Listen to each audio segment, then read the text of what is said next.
അപ്പോൾ ഇന്നത്തെ വീഡിയോ എന്ന് പറയുന്നത് ഒരു ട്രാൻസ്ഫോർമേഷൻ വീഡിയോ ആണ്. ഞാനും ആളും കൂടി ഒരു ബീഫും പോളിയും തിന്ന കഥ നമ്മൾ ഓൾറെഡി ചാനലിൽ അപ്ലോഡ് ചെയ്തിട്ടുണ്ടായിരുന്നല്ലേ. അന്ന് തന്നെ എടുത്ത വീഡിയോ ആണ് ഇതുവേ. അന്ന് ഞങ്ങൾ വീട്ടിൽ പോയിട്ടുണ്ടായിരുന്നു. അപ്പം അവിടെ ഈ ടിന്ന് കിടക്കുന്ന കണ്ടായിരുന്നു. ഇത് ഞാൻ നേരത്തെ എനിക്ക് തോന്നുന്നത് ഞാൻ കഴിഞ്ഞ പ്രാവശ്യം വീട്ടിൽ പോയപ്പോൾ ഞാൻ കണ്ടു വെച്ചിരുന്ന സാധനമായിരുന്നു. അപ്പോൾ ഞാൻ അച്ഛനോട് പറഞ്ഞായിരുന്നു ഒരു സാധനം ഞാൻ അവിടെ നിന്ന് എടുക്കുന്നുണ്ടേ എന്ന് കേട്ടോ. അപ്പം ഈ സാധനമാണ് ഞാൻ അവിടുന്ന് പെറുക്കിക്കൊണ്ട് പോരുന്നത്. ഇത് അമ്മ വേസ്റ്റിനകത്തൊക്കെ ഇട്ട ഒരു സാധനമായിരുന്നു കേട്ടോ. നേരത്തെ അരിയൊക്കെ ഇട്ട് വെച്ചിരുന്ന ഒരു ടിന്നായിരുന്നേ. എന്നിട്ട് വീട്ടിൽ നിന്ന് തന്നെ പറിച്ച കുറച്ച് ചെടികളൂടെ ഞാൻ അതിനകത്ത് വെള്ളത്തിനകത്ത് ഇട്ട് വെച്ചിട്ടുണ്ടായിരുന്നു. ഇതാരാന്ന് മനസ്സിലായി കാണുമായിരിക്കുമല്ലോ, നമ്മുടെ ഷാഡക്കുട്ടനാണേ. ഞാൻ ഓരോന്ന് ചെയ്തുകൊണ്ടിരുന്നപ്പോൾ അവൻ അതിൻ്റെ ചോട്ടിൽ വന്ന് കുസൃതി കാണിച്ചുകൊണ്ടിരിക്കുന്ന കേട്ടോ കാണുന്നത്. അപ്പം ഞാൻ ആ ചെടിയൊക്കെ മാറ്റിയിട്ട് ആ വെള്ളം ബാക്കി ചെടികൾക്കൊക്കെ ഒഴിച്ചു കൊടുക്കുക കേട്ടോ. നല്ലൊരു വളമാണല്ലോ.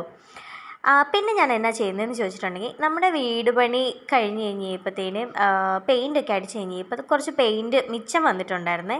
അപ്പോൾ കുറേ നാളായിരുന്നു, അത് നല്ലതാണെന്നൊന്നും അറിയില്ലായിരുന്നു. അപ്പോൾ ഞാൻ മാളുക്കുട്ടനോട് ചോദിച്ചപ്പോൾ പറഞ്ഞു പോയി കാണുമായിരിക്കും കൂടി എന്നൊക്കെയാണ് അവൻ എന്നോട് പറഞ്ഞിട്ടുണ്ടായിരുന്നത്.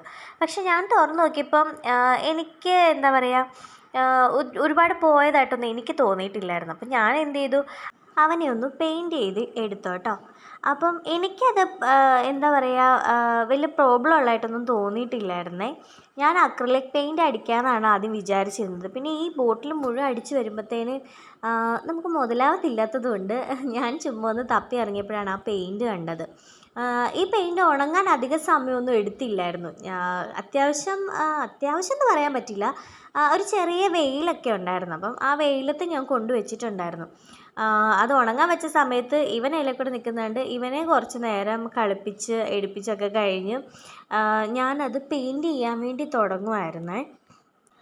ആദ്യം എനിക്ക് ഒരു കൺഫ്യൂഷൻ ഉണ്ടായിരുന്നു നമ്മൾ എന്ത് ചെയ്യും അതിലെന്നുള്ളത്. പക്ഷേ എന്താ പറയുക, ചെയ്ത് കഴിഞ്ഞപ്പോൾ ഭയങ്കര സാറ്റിസ്ഫാക്ഷൻ തന്ന ഒരു വർക്കായിരുന്നു കേട്ടോ.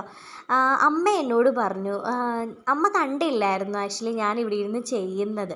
ഇതെല്ലാം കഴിഞ്ഞ് ഞാൻ ചെയ്തെല്ലാം കഴിഞ്ഞ് ഇവിടെ വെച്ച് കഴിഞ്ഞപ്പോഴത്തേന് അമ്മയോട് എന്തോ പറഞ്ഞ് അമ്മ തിരിഞ്ഞ് നോക്കുമ്പോഴത്തേനാണ് ഈ സംഭവം കാണുന്നത്. അപ്പോഴേ എന്നോട് പറഞ്ഞു സൂപ്പറായിട്ടുണ്ട് കേട്ടോ എന്ന് പറഞ്ഞിട്ടുണ്ടായിരുന്നു. അപ്പം ഞാൻ ഇപ്പം കാണിച്ചത് വേറെ ഒന്നുമല്ല, ആ വൈറ്റ് പെയിൻ്റ് അടിച്ചത് കാണിച്ചാണേ. എന്നിട്ട് ഞാൻ ഇങ്ങനെ ആലോചിച്ച് വേറെ എന്തെങ്കിലുമൊക്കെ ഡിസൈൻ കൊടുത്താലോ, ഇച്ചിരി കൂടെ ഹെവി ആക്കിയാലോ എന്ന്. പിന്നെ എനിക്ക് മടിയായിരുന്നു. അപ്പം ഞാൻ എന്ത് ചെയ്തു, കുറച്ച് പൂക്കൾ വരച്ചു കൊടുത്ത്. പൂവും കായൊക്കെ എല്ലാവർക്കും വരയ്ക്കാൻ അറിയാവുന്നതാണല്ലോ, സ്വാഭാവികം. അപ്പം ഞാനും അങ്ങനെ കുറച്ച് പൂക്കളൊക്കെ വരച്ചെടുത്തു. എന്നിട്ട് ഞാൻ എല്ലാ വീഡിയോയിലും പറയുന്നത് പോലെ നമ്മുടെ ബ്ലാക്ക് കളറും ഉണ്ട്, അതൊന്ന് ഹൈലൈറ്റ് ചെയ്തെടുക്കുവാണേ.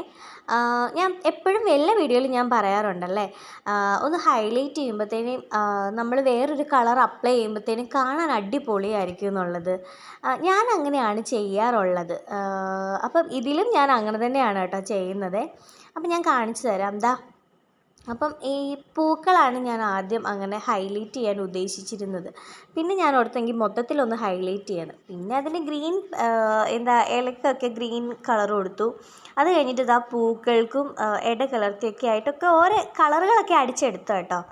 അപ്പം ഇത് ഇവിടം കൊണ്ട് അവസാനിപ്പിക്കാമെന്ന് ഞാൻ വിചാരിച്ചപ്പോൾ അതിൻ്റെ തലമണ്ട എന്തോ ഒരു പന്തികേട് പോലെ ഇരിക്കുന്ന കണ്ടിട്ട് ഞാൻ കുഞ്ഞ് ഓരോ ഡോട്ട്സ് ഇട്ട് കൊടുത്തു. അല്ലാതെ എന്തൊക്കെയോ ഒരു ഡിസൈനും കാണിച്ചു വെച്ചു. പക്ഷേ ഇതിനകത്ത് നമ്മൾ വീട്ടിൽ നിന്ന് തന്നെ കൊണ്ടുവന്ന ഒരു ചെടിയായിരുന്നു കുഴിച്ച് വെച്ചിട്ടുണ്ടായിരുന്നത്. ആ പൂക്കൾ കാണാൻ അടിപൊളിയായിരുന്നു കേട്ടോ.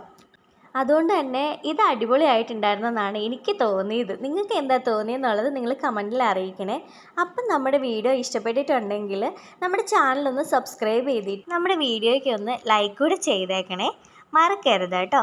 അപ്പം അടുത്ത ഒരു വീഡിയോ ആയിട്ട് നമ്മൾ ഇനിയും കണ്ടുമുട്ടുന്നതായിരിക്കുമേ.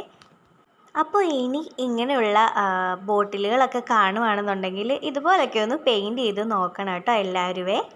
അപ്പോൾ ബൈ.